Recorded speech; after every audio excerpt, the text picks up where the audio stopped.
झारखंडी भाषा खतियान संघर्ष समिति के अध्यक्ष जयराम महतो ने नई राजनीतिक पार्टी बनाई है। उनकी पार्टी का नाम झारखंड लोकतांत्रिक क्रांतिकारी मोर्चा JLKM है। आज धनबाद के सर्किट हाउस में संवाददाता सम्मेलन में जयराम महतो ने आगामी विधानसभा के चुनाव में JLKM के प्रत्याशियों की पहली सूची जारी कर दी है। 6 विधानसभा सीट डुमरी, जमुआ, राजमहल, तमाड़, सरायकेला और छतरपुर में प्रत्याशियों के नाम की घोषणा कर दी है। डुमरी से जयराम महतो स्वयं प्रत्याशी बने हैं। जयराम महतो ने बताया कि अभी तक 69 सीट से उम्मीदवारी के लिए आवेदन मिले हैं। पार्टी का 69 सीट पर चुनाव लड़ना तय है।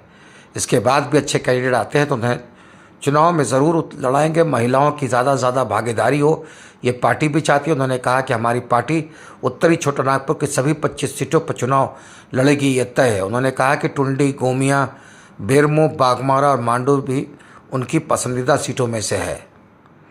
जयराम महतो ने कहा कि आचार संहिता से पहले पार्टी अपने घोषणा पत्र जारी कर देगी। सिल्ली सीट के मामले में उन्होंने कहा कि पूर्व विधायक अमित महतो को सिल्ली से पार्टी लड़ाना चाहती है और इस पर बातचीत का दौर भी जारी है।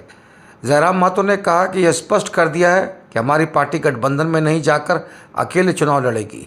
उन्होंने कहा कि विधानसभा के चुनाव राज्य के मुद्दे पर लड़े जाते हैं। मुद्दे कई हैं।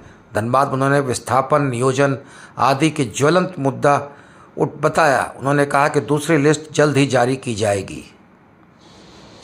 ये बोर्ड और स्क्रीनिंग कमेटी की बैठक बुलाई गई थी और उस बैठक की रायशुमारी और संसदीय बोर्ड के अनुमोदन के बाद हम लोगों ने 6 प्रत्याशी की सूची को जारी करने का निर्णय लिया, जिनमें पहला विधानसभा डुमरी है। डुमरी विधानसभा चुनाव जो गिरिडीह जिला के अंतर्गत आता है, वहाँ मैं स्वयं प्रत्याशी हूँ, जयराम कुमार महतो।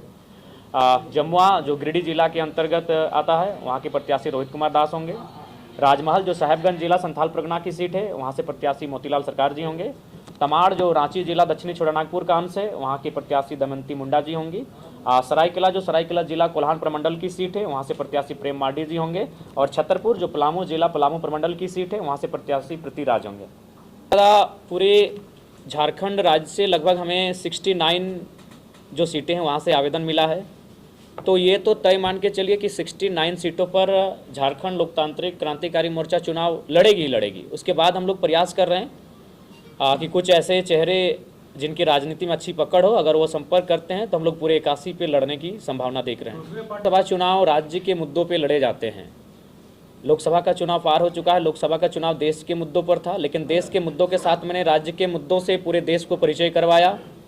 लेकिन जो राज्य के चुनाव होते हैं वो राज्य के मुद्दों के साथ होते हैं, इसलिए राज्य का जो मुद्दा है वो ज्वलंत मुद्दा, क्योंकि हम लोग अभी धनबाद में बैठे हैं और धनबाद का ज्वलंत मुद्दा अगर है तो कहीं ना कहीं आज विस्थापन है, कोल एरियाज में जो नियोजन मुआवजा है, यानी एक उद्योग नीति, विस्थापन नीति, और उससे सबसे महत्वपूर्ण खतियान के आधार पर झारखंड में एक स्थानीय नीति बने। उस स्थानीय नीति के आधार पर एक मजबूत नियोजन नीति बने, ताकि इस राज्य के बनने का जो मकसद था उस मकसद को पूरा करने की दिशा में हम लोग बढ़ सकें। बाकी की सीटों की घोषणा हमें लगता है अगर होगा तो रात को कर सकते हैं, कल सुबह कर सकते हैं। तो मतलब ये 6 सीटें हम लोग लगभग 12 घंटा मीटिंग किए हैं। 12 घंटा के निष्कर्ष के बाद हमें लगा कि ये 6 सीटें फिलहाल इन पर किसी प्रकार का मनमुटाव देखने की स्थिति में हम लोग नहीं थे, तो 6 सीटों से हम लोग शुरुआत करने जा रहे हैं। सीट से चुनाव लड़ेंगे और इसकी घोषणा तीसरे चौथे जब सूची जारी की जाएगी उस समय की जाएगी। देखिए, चॉइस की अगर बात करें तो टुंडी मेरा घर पड़ता है। गोमिया ने मुझे निर्णायक लीड दिया है, गोमिया ने। उसके बाद बेरमो और मांडू भी मेरे चॉइस में आता है। तो उसके बाद अगर परिस्थितियां जैसी हो रही है, बागमारा में जिस दिन जो परिस्थितियां उस दिन उत्पन्न हुई, तो अगर बागमारा का समीकरण बनता है तो बागमारा को भी प्रीफर कर सकते हैं।